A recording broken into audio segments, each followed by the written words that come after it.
Olá a todos!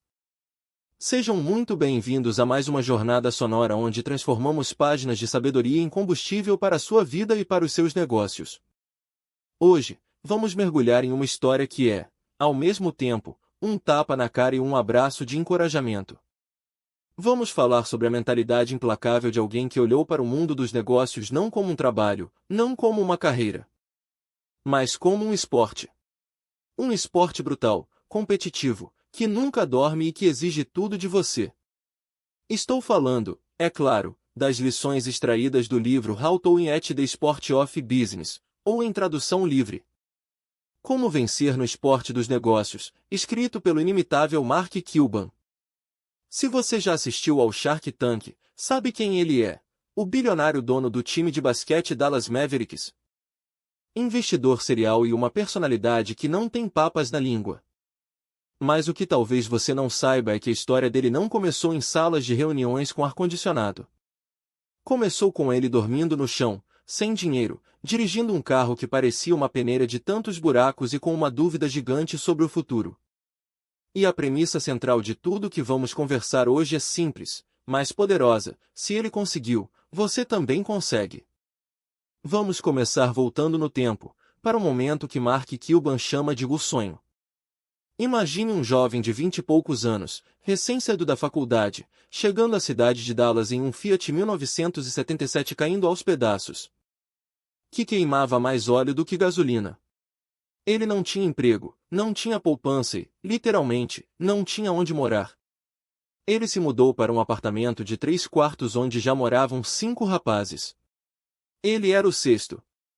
Isso significava que não havia quarto para ele. Mark dormia no chão da sala, ou no sofá, dependendo de quem chegasse em casa primeiro. Ele não tinha armário, suas roupas ficavam em uma pilha no canto. Para comer, ele frequentava bares durante o happy hour, não pela bebida, mas porque serviam comida de graça se você comprasse um chopp barato. Parece o cenário de um fracasso iminente, não é?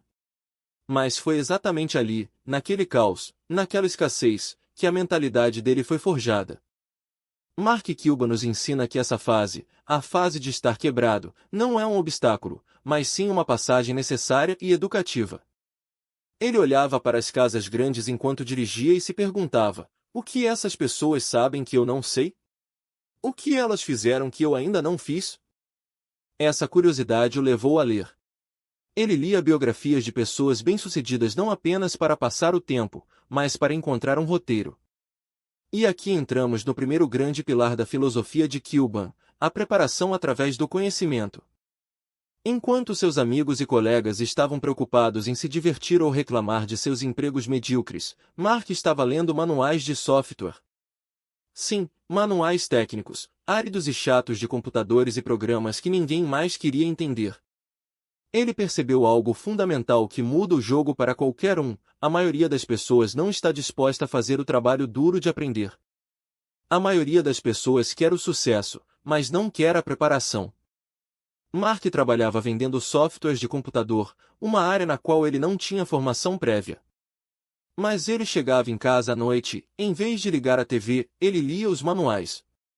Ele memorizava os comandos. Ele entendia as nuances. Isso lhe deu o que ele chama de vantagem de conhecimento. Ele percebeu que, em uma sala de reunião, se ele fosse o cara que leu o manual e o cliente não, ele era o especialista. Ele tinha o poder.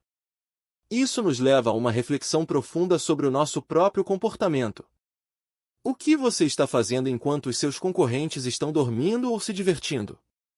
O conhecimento está disponível para todos, mas poucos se dão ao trabalho de buscá-lo. Para Cuban, o investimento de tempo em aprender é a maior vantagem competitiva que existe, porque custa $0, apenas esforço. E falando em esforço, chegamos ao coração pulsante da filosofia de Mark Cuban, talvez a lição mais importante que ele tem a oferecer.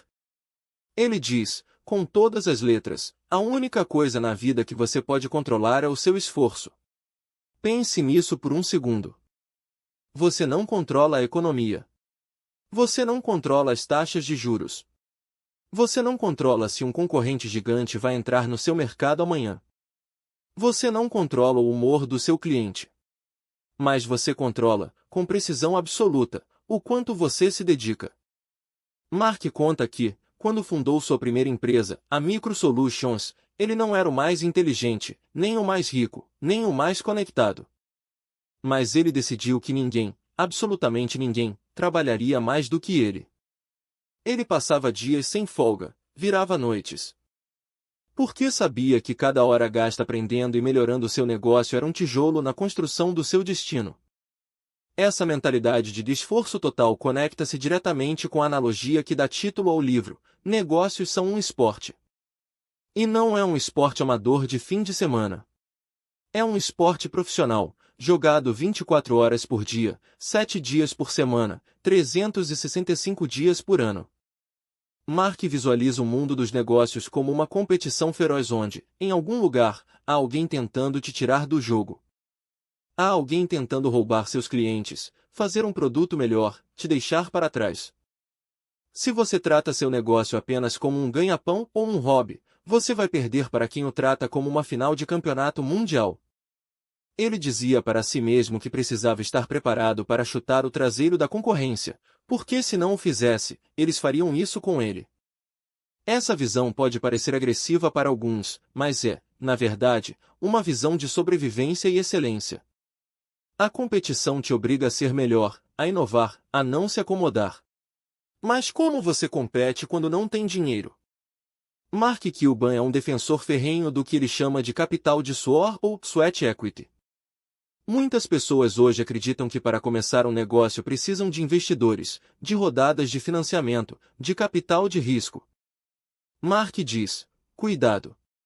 Quando você pega o dinheiro de alguém, você perde a liberdade. Você passa a trabalhar para eles.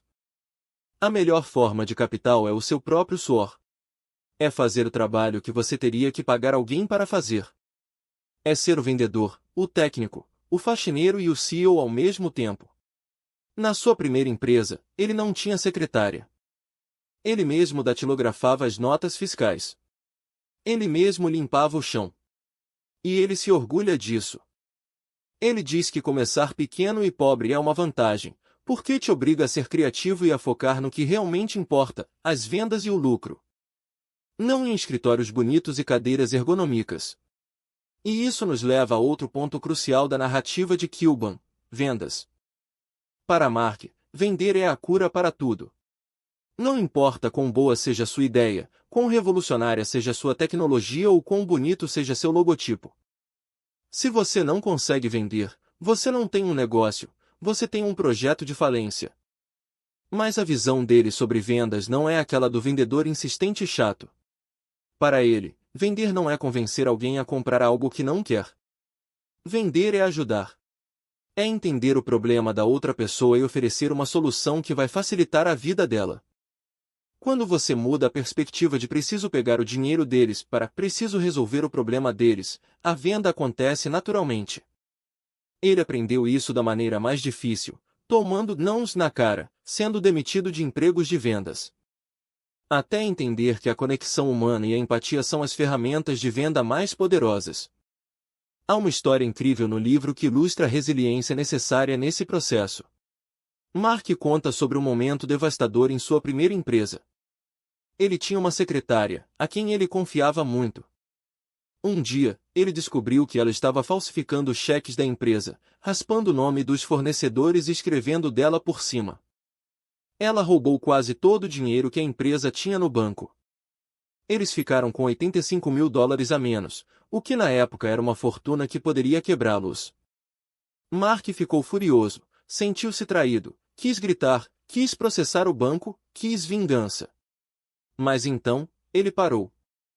Ele percebeu que a raiva não traria o dinheiro de volta. Focar na vingança tiraria o foco do negócio. O que ele fez? Ele engoliu em seco, voltou para o trabalho e focou em vender mais para cobrir o rombo. Essa é a mentalidade de um campeão. Problemas vão acontecer. Pessoas vão te decepcionar. O mercado vai virar. A questão não é por que isso aconteceu comigo? Mas sim, o que eu vou fazer agora para continuar no jogo? Seguindo essa linha de raciocínio, Mark traz uma perspectiva libertadora sobre o fracasso. Vivemos em uma sociedade que estigmatiza o erro. Temos pavor de falhar. Mas Kilban nos lembra de uma matemática simples e reconfortante dos negócios. Você só precisa acertar uma vez. Pense na trajetória dele. Ele vendeu leite em pó, e falhou. Ele deu aulas de dança, não ficou rico com isso. Ele foi demitido de uma loja de computadores. Ele teve várias ideias que não deram em nada. Mas então, ele acertou com a Micro Solutions. E depois, acertou ainda mais grande com a Broadcast. Que ele vendeu para o Yahoo por bilhões de dólares. Ninguém se lembra das falhas dele. Ninguém se importa com as vezes que ele foi rejeitado. O mundo só se lembra das vitórias. Então, por que ter tanto medo de tentar? O fracasso é apenas um dado estatístico no caminho do sucesso. Cada erro é um aprendizado sobre o que não fazer na próxima vez. Agora, vamos falar sobre como o Mark enxerga o cliente. Ele tem uma frase que deveria estar na parede de todo empreendedor: trate seus clientes como se eles fossem seus donos, porque eles são. No mundo de hoje, com redes sociais e comunicação instantânea, um cliente insatisfeito tem um megafone global. Mark percebeu que a melhor maneira de manter um negócio vivo e crescendo é através da conexão direta. Mesmo sendo bilionário, dono de um time da NBA, ele disponibiliza seu e-mail publicamente. E ele lê. Ele responde. Quando ele comprou o Dallas Mavericks, o time era uma piada. Ninguém ia aos jogos, o estádio estava vazio, os jogadores desmotivados. O que Mark fez? Ele não se trancou em um escritório de luxo. Ele foi para a arquibancada. Ele se sentou com os fãs. Ele perguntou: por que vocês não vêm aos jogos? O que está ruim? A cerveja está quente? O show do intervalo é chato? Ele ouviu as reclamações. E mais importante, ele agiu sobre elas. Isso nos traz a um conceito paradoxal que Mark adora: o poder da reclamação. Geralmente, vemos pessoas que reclamam como negativas, certo? Lá vem o resmungão. Mas Mark diz que reclamar é o primeiro passo para a mudança. Se você reclama de algo, é porque você enxerga que aquilo poderia ser melhor. O problema não é reclamar, o problema é reclamar e não fazer nada a respeito.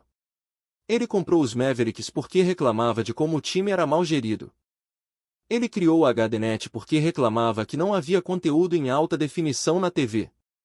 Ele transformou suas frustrações em negócios.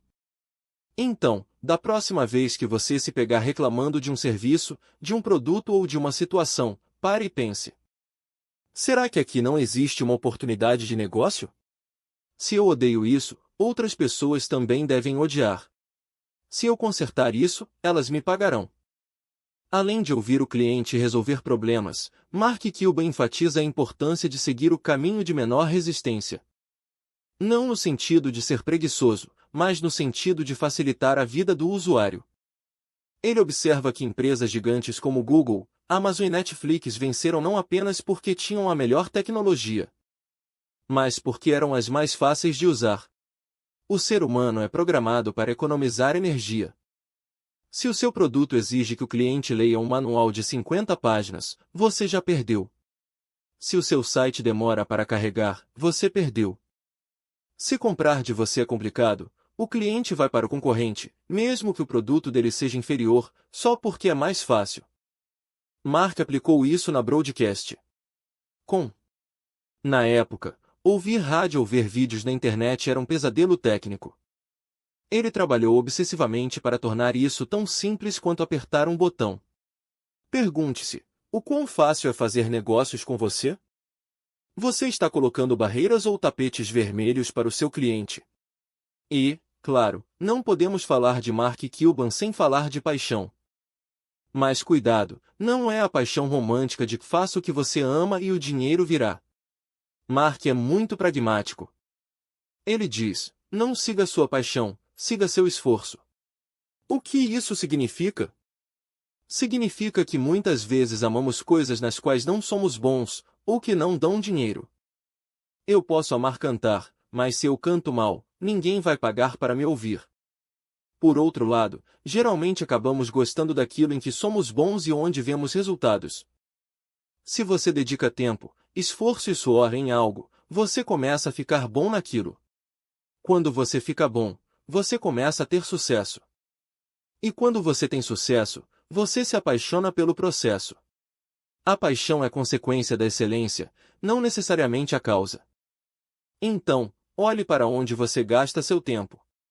Onde você está disposto a ler os manuais chatos? Onde você está disposto a trabalhar até tarde sem sentir o tempo passar? É aí que está o seu ouro. Mark também fala sobre o perigo de se enganar. Ele diz que a pior mentira é aquela que contamos a nós mesmos. Nos negócios, é muito fácil cair na armadilha de achar que seu produto é perfeito, que seus funcionários estão felizes e que os clientes te amam. Ignorando os sinais de alerta. Mark admite que ele é desorganizado. Ele sabe que odeia papelada. Em vez de fingir que vai mudar e se tornar o rei da organização, ele contrata pessoas que são obsessivas por organização. Ele reconhece suas fraquezas e as cobre com as forças de outras pessoas. Essa honestidade brutal consigo mesmo é vital. Você precisa olhar no espelho e saber exatamente no que você é bom e no que você é terrível. E mais do que isso, precisa ter a humildade de trazer pessoas que são melhores do que você para as áreas onde você falha. À medida que nos aproximamos do fim desta análise, é impossível não mencionar a visão de Mark sobre o momento atual, seja ele qual for. Ele sempre diz que vivemos na era do "o que diabos está acontecendo?". A tecnologia muda rápido, as indústrias são viradas de cabeça para baixo. Isso assusta muita gente. Mas para o empreendedor com a mentalidade de esporte, o caos é uma escada. Quando as coisas estão estáveis, os grandes players dominam. Quando as coisas estão caóticas, quando há incerteza, é a chance do pequeno, do rápido, do inovador entrar e roubar a cena. Mark adora a mudança porque a mudança nivela o campo de jogo. Se você está começando agora, não tenha medo das gigantes. Elas são lentas. Elas têm reuniões intermináveis. Você tem agilidade. Você pode mudar de direção em uma tarde. Use isso. E para sintetizar tudo isso, Mark Cuban nos deixa com um sentimento de urgência, mas também de esperança. Ele não era um gênio da tecnologia quando começou. Ele não tinha herança. Ele tinha dívidas. Ele tinha dúvidas. Mas ele tinha a disposição de aprender e a vontade de trabalhar mais do que qualquer outro ser humano na sala. Ele transformou a vida dele não com um bilhete de loteria, mas com consistência. Ele nos lembra que o tempo é o nosso ativo mais precioso, muito mais valioso que dinheiro. Você pode perder dinheiro e ganhar de novo. Mark perdeu e ganhou várias vezes. Mas você nunca pode recuperar o tempo. Portanto, a mensagem final que fica deste mergulho na mente de Mark Cuban é um convite à ação. Não espere o momento perfeito. Não espere ter o escritório dos sonhos. Não espere o investimento cair do céu. Comece onde você está. Use o que você tem. Leia, estude, prepare-se. Encare seus problemas de frente. Trate seus clientes como reis. E acima de tudo, lembre-se de que o jogo dos negócios está acontecendo agora mesmo, neste exato segundo. O placar está zerado a cada manhã. A pergunta que Mark Cuban deixa para você é: você vai entrar em campo para jogar, para competir, para suar a camisa e deixar tudo o que tem na quadra? Ou vai ficar na arquibancada assistindo a vida dos outros acontecer? A escolha, como sempre, é sua. Mas lembre-se, se aquele garoto que dormia no chão e comia sanduíche de mostarda conseguiu, você também consegue. Só precisa estar disposto a pagar o preço do esforço. Muito obrigado por nos ouvir hoje. Leve essa energia com você, transforme esse conhecimento em ação e vá vencer o seu próprio campeonato. Até o próximo episódio.